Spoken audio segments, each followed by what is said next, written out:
Hey ladies, salam alaikum, and welcome to something a little bit different that I'm going to do over the next few weeks, and that is my Muslimama Career series. Basically, I'm about to go on maternity leave in just less than 3 weeks' time. You know, it's been just a real opportunity to reflect and to think about where I'm at as a working woman.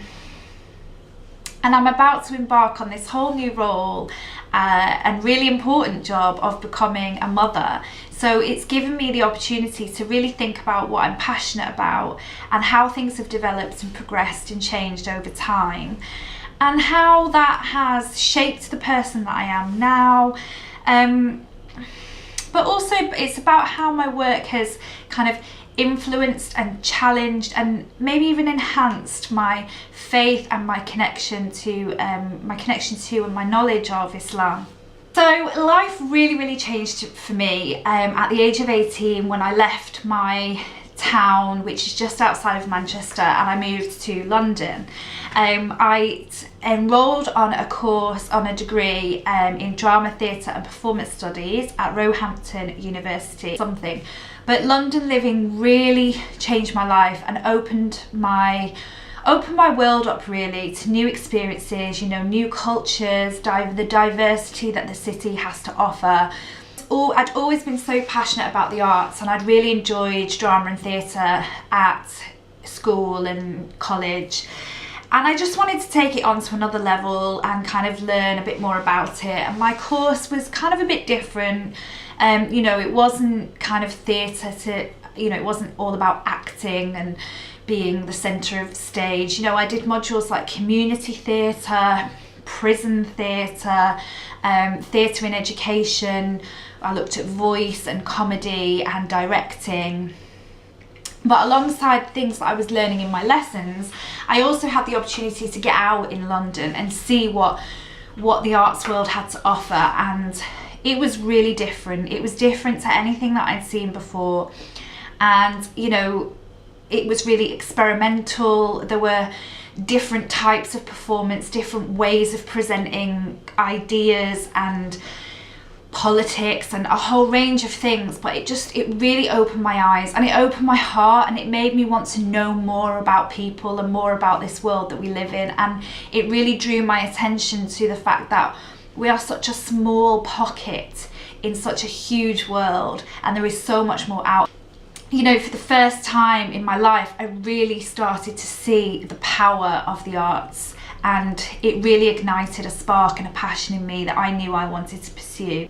So what became just as important to me as the course itself was the part-time work that I did to supplement my education and to fund my way through university.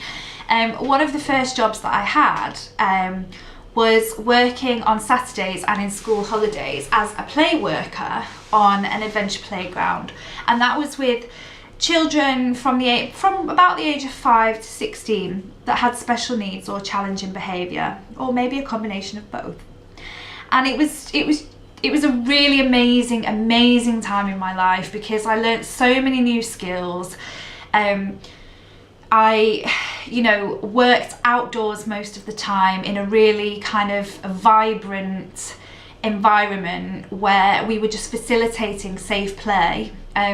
Came across all sorts of challenges and obstacles, and you know, some of the kids we were working with were incredibly challenging, and I would get bitten and punched and my hair pulled out. But you know, you also get to see the progression of these kids and just seeing them enjoy the outside world and seeing them enjoy interacting with each other and helping them interact with each other in a new way. It was just amazing. And just as amazing as the work itself was the people that I worked with. And you know, we were dealing with some pretty full-on stuff on a day-to-day basis, and it got really challenging at times and really difficult. And you know, we're only human, sometimes that is going to affect us, but it was kind of like we were in this strong support network of just amazing people, and we were like a family. And I really developed some amazing friendships during that time, and people who, you know, it's one of those things where I might not even necessarily be in contact with all of those people now, and my life has kind of changed and progressed and moved on in so many different ways. But that sense of loyalty and shared experience that I have with that group of people, like, I'll never forget them. And I'll never forget the times and the summers and the cold winters, you know, and the water fights and the nights out, like all the different things that came with it. I'll never forget it. Like, it really has stayed with me. So during this same period of time, I also took on a role as a teaching assistant in a special needs primary school. And this was kind of the first time that I'd really worked within an education setting. So it was very different to the play work, much more formal, much more structured. Yeah, it was different. It was very, very different, but it equally taught me some crucial lessons. And one of the main things that I took away from that was how, like, everyone has an individual right to accessible learning. And, you know, the kids were amazing. Like, they made me laugh, they made me cry, like, a million times over. They were the reason that I got up and went back there every day. But there were things about this kind of environment that I found really difficult as well. And what I hated about school was what it represented about the education system in this country, and how medicalised special needs institutions have become, and how it was so much about slapping a label on a child rather than, like, knowing them and understanding them and reaching out to them and trying to explore different possibilities for them. It was kind of like the lessons were really monotonous and really uninspiring, and one size does not fit all, you know. And this kind of mentality that staff had kind of like written these kids off, you know, they were like pushed aside, like, this is your, you know, there's not really any point because you haven't really got a future. Like, that made me so angry, and it's the thing that fueled me to want to work differently in whatever career path I chose. I knew that actually, you know, we're all individuals, we're all unique, everyone is different, and that's exactly how it's meant to be. And we all have a right to learn, and we all have a right to a future and to be given equal opportunities. So moving on, I then met an incredibly special young man by the name of Daniel. He was 3 years old. He had a condition called cerebral palsy. He had no use of his limbs. He was non-verbal, apart from a few sounds and giggles and coos here and there. He also didn't have any reflux, like he couldn't swallow, and so he required a suction machine for his mouth and for his nose. And I can honestly say that this little boy changed my life. There are so many things that working with him taught me. Like, he taught me that verbal speech is just a fraction of the way that we communicate. It's, in a sense, it's so insignificant. Like, words are just words. But like, he taught me how you can find such beauty and such joy in the most simple of things, and how kind of like sight and sound and senses are all completely plausible ways of learning and growing and developing as an individual. And now, as an 11-year-old boy that's doing completely amazing things, he's taught me that with God's love and God's mercy, absolutely anything is possible.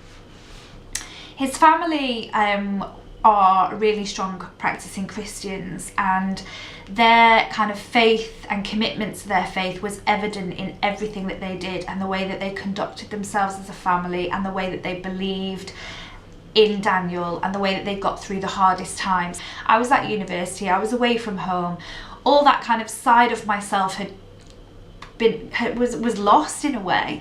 And you know, it was just nice to be in that kind of environment where the remembrance of God was very much there and very much present, and all of us together were just so grateful for every little moment, every tiny little achievement that Daniel made, you know, we were like, thank you God, you know, thank you God that he's got through this illness or this infection, or that he's, you know, as he progressed, when he started to blink to communicate, or, you know, that you could get these responses out of him that you didn't think were possible. And how could, you know, apart from the support that was being put in place for him, how could this happen without God? The concept in Islam that paradise lies under the feet of the mother, like, if I'd have known those words back then, I would have, you know, Daniel's mother would have been like the postcard picture for this expression,